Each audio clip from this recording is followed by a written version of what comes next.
कामयमयं कामयसंधार कुबेराय वैष्णवनाय महाराजाय महावीरप्रमुख महागणपति प्रसादं सरसाग्नाम 15/2015 నుంచి కూడా నవరాత్రి ఉత్సవాలు జరుగుతున్నాయి. 9 రోజుల పాటుగా గణపతి పూజలు అందుకుంటున్నాడు.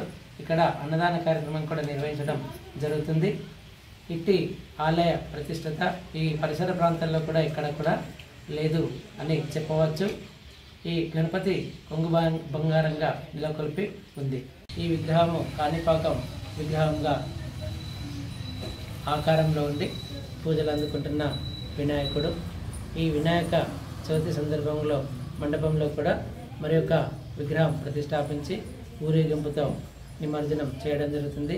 పెరికిటి గ్రామంలోనే కాకుండా పరిసర ప్రాంతాల వారందరూ కూడా గణపతి పూజలు అందుకుంటున్నారు.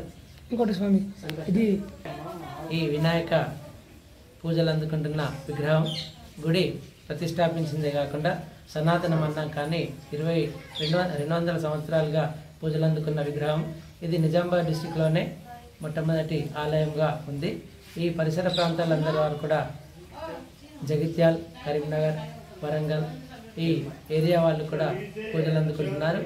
గత 2 నెలల నుంచి కూడా నిర్మల్ జిల్లా నుంచి కూడా ప్రాంతం వారందరూ కూడా పూజలలోకి పాల్గొంటున్నారు. ఇక్కడ సంకష్ట చతుర్థి ప్రాముఖ్యత ఉంటుంది కాబట్టి ఆ సంకష్ట చతుర్థి పూజలకు పరిసర ప్రాంతాలందరూ కూడా విచ్చేసి స్వామివారి సేవలో పూజలో పాల్గొన్నారు. ఇక్కడ అన్నదాన కార్యక్రమం కూడా చతుర్థి నాడు, సంకష్ట చతుర్థి నాడు అన్నదాన కార్యక్రమం కూడా నిర్వహించడం, తదనంతరం చంద్ర దర్శనం తర్వాతనే భోజనాలు ప్రారంభం చేయడం జరుగుతుంది.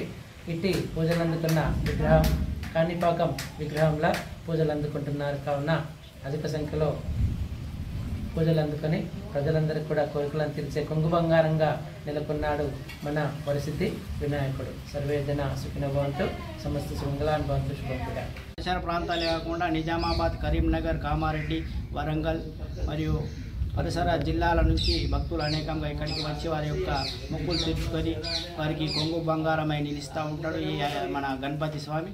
అదేవిధంగా ఇక్కడ ప్రతి నెలలో సంకష్ట చతుర్థి నాడు అన్నదాన కార్యక్రమం మరియు చంద్రోదయం తర్వాత అన్నదాన కార్యక్రమం ఉంటుంది. ఇక్కడ కూడా భక్తులు అంగరక వైభవంగా ఇక్కడ ఉత్సవాలు జరుగుతూ ఉంటాయి.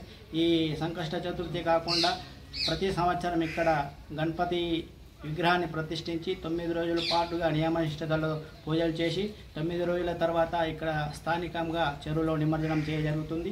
అదేవిధంగా ఇక్కడ గ్రామాభివృద్ధి కమిటీ వారి ఆధ్వర్యంలో మరియు ఇక్కడ పరిసర ప్రాంతాల స్థానికుల వారి ఆధ్వర్యంలో స్వామివారికి సేవా కార్యక్రమాలు జరుగుతూ ఉంటాయి.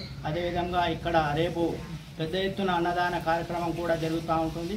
ఇక్కడ దాదాపు ఒక 6 నుంచి 7 కుంటాల వరకు అన్నదాన కార్యక్రమం మరియు దాదాపు ఒక 5,000 నుంచి 6,000 మంది వరకు భోజన కార్యక్రమాలు కూడా ఇక్కడ రేపు జరుగుతూ ఉన్నాయి. కాబట్టి ఈ కార్యక్రమంలో అందరూ పాల్పంచుకొని ఈ యొక్క గణపతి దేవుడికి వారి ఆశీస్సులు పొందాలని కోరుకుంటూ ఈ అవకాశాన్ని ఇచ్చినటువంటి మీడియా మిత్రులందరికీ నా హృదయపూర్వక నమస్కారాలు తెలియజేస్తున్నాము.